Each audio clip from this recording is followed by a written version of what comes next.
John Maynard Keynes, le plus grand économiste de tous les temps, a écrit dans la théorie générale, le livre culte, « Les gens ne se rendent pas compte, mais leurs vies ne sont que le fruit d'idées d'économistes défunts. » Aujourd'hui, la situation est encore pire. Nos vies ne sont plus que le fruit de scénarios de banquiers centraux non élus. Le capitalisme du XXe siècle, XXIe siècle a muté. Il s'est transformé en néo-ordolibéralisme, le libéralisme autoritaire.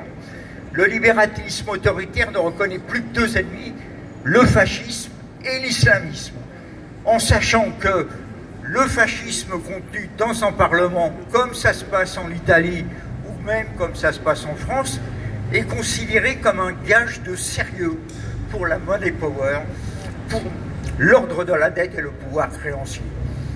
Voilà à quoi nous sommes confrontés, puisqu'en fin de compte, on nous demande tous les 5 ans de faire un chèque en blanc à un boutiquier, gérant minoritaire, qui va aller négocier avec Bruxelles pour qu'on fasse fonctionner la planche à billets.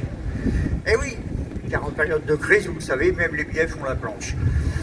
En face de ce libéralisme autoritaire, vous en avez eu un exemple avec la réforme des retraites, vous allez avoir un deuxième exemple prochainement avec le retour de la loi scélérate, la loi anti-casseurs qui envoyait à mon époque des dizaines et des dizaines de copains et de camarades en prison pour 2 ans, dont moi d'ailleurs, il faut bien le dire, simplement parce qu'ils étaient là au mauvais endroit, au mauvais moment, dans la responsabilité collective.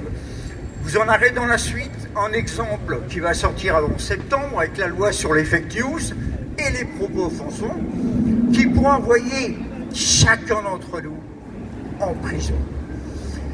Alors, face à ce libéralisme autoritaire, le panorama, c'est le suivant. Il ne reste plus que des partis maastrichtiens, tous agenouillés devant la valeur travail. Une valeur qui, depuis les années 80, n'a cessé de décroître au profit du capital et qui ne représente aujourd'hui, à l'instant où je vous parle, plus qu'un tiers du processus de valorisation du capital. Les sociétés les mieux valorisées étant, comme vous le savez, les sociétés qui n'emploient personne, les sociétés de plateforme qui emploient des auto-entrepreneurs précaires. Voilà.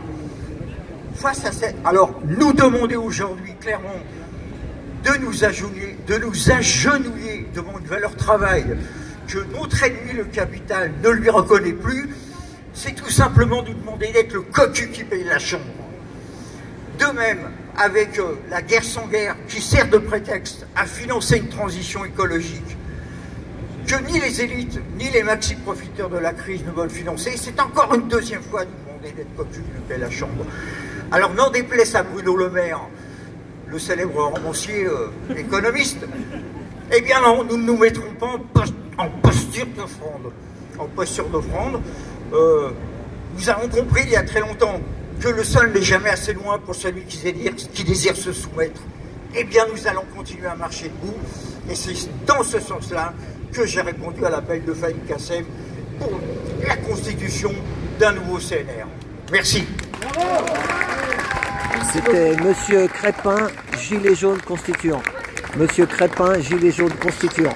Ils vont attraper les micros.